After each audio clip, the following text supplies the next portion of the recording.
सफलता, ये शब्द सुनते ही क्या आता है जहन में? पैसा, शोहरत? शायद, लेकिन क्या ये सच में सफलता है? असल में इसका राज कुछ और ही है, कुछ बहुत गहरा जो सदियों पुराने ज्ञान में छुपा है। आज हम उन्हीं सिद्धांतों की बात करेंगे जो किसी की भी असली ताकत को बाहर ला सकते हैं। ये एक बड़ी पहेली है ना? हम सबकी शुरुआत एक ही जगह से होती है, सबके पास दिन में वही 24 घंटे होते हैं। तो फिर ऐसा क्यों होता है कि कुछ लोग कामयाबी की ऊंचाइयों को छू लेते हैं, जबकि बाकी लोग बस संघर्ष ही करते रह जाते हैं? देखिए, ये किस्मत का खेल नहीं है। जवाब कहीं बाहर नहीं, हमारे अंदर ही है। तो इसका जवाब छिपा है 3 बहुत ही पावरफुल चाबियों में। 3 ऐसे सिद्धांत जो सफलता के दरवाजे खोलते हैं।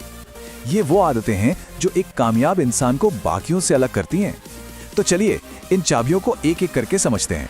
हमारी ये यात्रा शुरू होती है पहली और सबसे जरूरी चाबी से, हमारी सोच, यानी हमारा माइंडसेट। कोई भी बड़ी कामयाबी, कोई भी जीत पहले दिमाग के मैदान में ही जीती जाती है।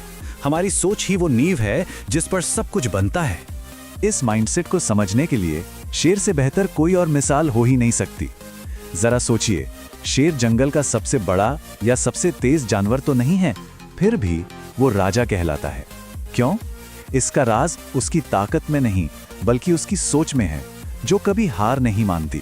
तो ये शेर जैसी मानसिकता आखिर है क्या? ये है अपने लक्ष्य पर अटूट ध्यान।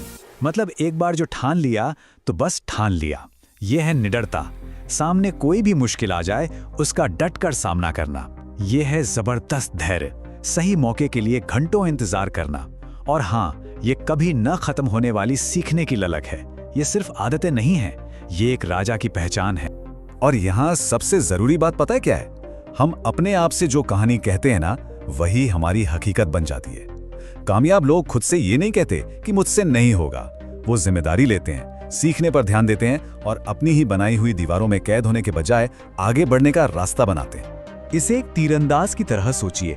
जब वो निशाना लगाता है तो एक आंख बंद कर लेता है। क्यों? ताकि उसका ध्यान ना भटके। जब किसी का फोकस अपने लक्ष्य पर लेजर की तरह होता है ना, तो रास्ते की मुश्किलें छोटी लगने लगती हैं। वो बड़ी तभी दिखती हैं जब हम लक्ष्य से नजर हटा लेते हैं। और यही बात हमें सोच के सबसे ऊंचे मकाम पर ले जाती है। ये सिर्फ बाहर की चीजें हासिल करने के बारे में नहीं है। एक पुरानी कहानी हमें सिखाती है कि असली दुख चीजों की कमी का नहीं, बल्कि खुद को ना जानने का है। ये जानना कि हम असल में कौन हैं, यही सबसे बड़ा खजाना है। तो एक मजबूत सोच तो नींव की तरह है, पर यह सिर्फ शुरुआत है। बिना काम किए अच्छे से अच्छे विचार भी बस सपने रह जाते हैं। और यहीं हम आते हैं अपनी दूसरी चाबी पर, हमारे कर्म। यहीं पर सोच हकीकत में बदलती है। हर दिन हम सब एक चौराहे पर खड़े होते हैं। एक रास्ता कामयाबी की तरफ जाता है और दूसरा नाकामी की तरफ, और चुनना हमें ही होता है। सफलता का रास्ता जिम्मेदारी लेने से शुरू होता है और असफलता का रास्ता दूसरों पर इल्जाम लगाने और काम को टालने से बनता है। ये जो टालमटोल की आदत है ना, ये एक बहुत मीठा जाल है। ये पल भर का आराम तो देती है कि चलो बाद में कर लेंगे, लेकिन यही बाद में आगे चलकर तनाव, चिंता और हाथ से निकले मौकों का पहाड़ बन जाता है।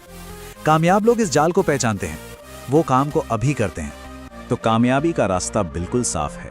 पहली बात, पूरी जिम्मेदारी लेना सीखें। दूसरी, टाल मटोल को हराएं और तुरंत काम करें। और तीसरी, हमेशा सीखते रहें। ज्ञान की तलाश कभी बंद न करें। यही वो रास्ता है जो किसी को भी भीड़ से अलग खड़ा करता है। ठीक है, तो हमने सोच और कर्म की बात कर ली, लेकिन एक आखिरी चाबी है जो शायद इन सबसे ज्यादा ताकतवर है, हमारे शब्द। ये सिर्फ आवाजें नहीं है, ये वो औजार हैं जिनसे हम अपनी दुनिया बनाते हैं। ये सुनने में शायद थोड़ा बढ़ा चढ़ा कर लगे, लेकिन एक पल के लिए सोचिए, दुनिया का सबसे ताकतवर हथियार कोई तलवार या बंदूक नहीं है, वो है शब्द। एक शब्द क्रांतियां शुरू कर सकता है, टूटे रिश्ते जोड़ सकता है और इतिहास का रुख मोड़ सकता है। हमारे शब्द एक दो-धारी तलवार की तरह हैं। वो फूलों की तरह हो सकते हैं जो रिश्तों को सींचते हैं और जख्मों पर मरहम लगाते हैं, या वो तीरों की तरह भी हो सकते हैं जो ऐसे गहरे घाव दे जाते हैं जो कभी नहीं भरते। हर बार जब हम बोलते हैं तो हम चुनते हैं कि हमें कौन सा हथियार इस्तेमाल करना है। एक बहुत पुरानी कहावत है कि हमें 2 कान और 1 मुंह इसलिए दिए गए हैं ताकि हम बोलें कम और सुने ज्यादा। असल समझदारी बोलने में नहीं, सुनने में है। जब हम सुनते हैं तभी हम समझते हैं, जुड़ते हैं और असर डाल पाते हैं। तो बोलने की इस कला में महारत कैसे हासिल की जाए? इसकी शुरुआत होती है आत्मविश्वास से बोलने से, अपनी बात को साफ और सीधे तरीके से रखने से। बात सिर्फ दिमाग तक नहीं, दिल तक पहुंचनी चाहिए, और इसके लिए अपनी बातों में भावनाएं जोड़ना जरूरी है। और आखिर में आंखों में आंखें डालकर बात करना, जो एक सच्चा कनेक्शन बनाता है। तो हमने इन 3 शक्तिशाली चाबियों को एक एक करके देखा, हमारी सोच, हमारे कर्म और हमारे शब्द। अब सवाल यह है कि इन अलग अलग धागों को एक साथ बुनकर अपनी कामयाबी की चादर कैसे तैयार की जाए। चलिए इसे आसान भाषा में समझते हैं। एक विजेता की तरह सोचें, एक कर्मयोगी की तरह काम करें और एक ज्ञानी की तरह बोलें। अपनी सोच को सही दिशा दें, अपनी आदतों को सुधारें और अपने शब्दों का समझदारी से इस्तेमाल करें। यही सफलता का त्रिकोण है, वो रास्ता जो मंजिल तक ले जाएगा। और अब हम एक आखिरी लेकिन सबसे गहरे सवाल पर आते हैं। हर दिन हमारी ऊर्जा सैकड़ों दिशाओं में बटी रहती है। सोशल मीडिया, फालतू की चिंताएं, छोटी छोटी शिकायतें। सच्ची कामयाबी तब मिलती है जब हम इस बिखरी हुई ऊर्जा को समेटकर सही जगह पर लगाते हैं। तो सवाल ये नहीं है कि हमारे पास ऊर्जा है या नहीं, सवाल ये है हम अपनी ऊर्जा को कहाँ इकट्ठा करेंगे। चुनाव हमारा है।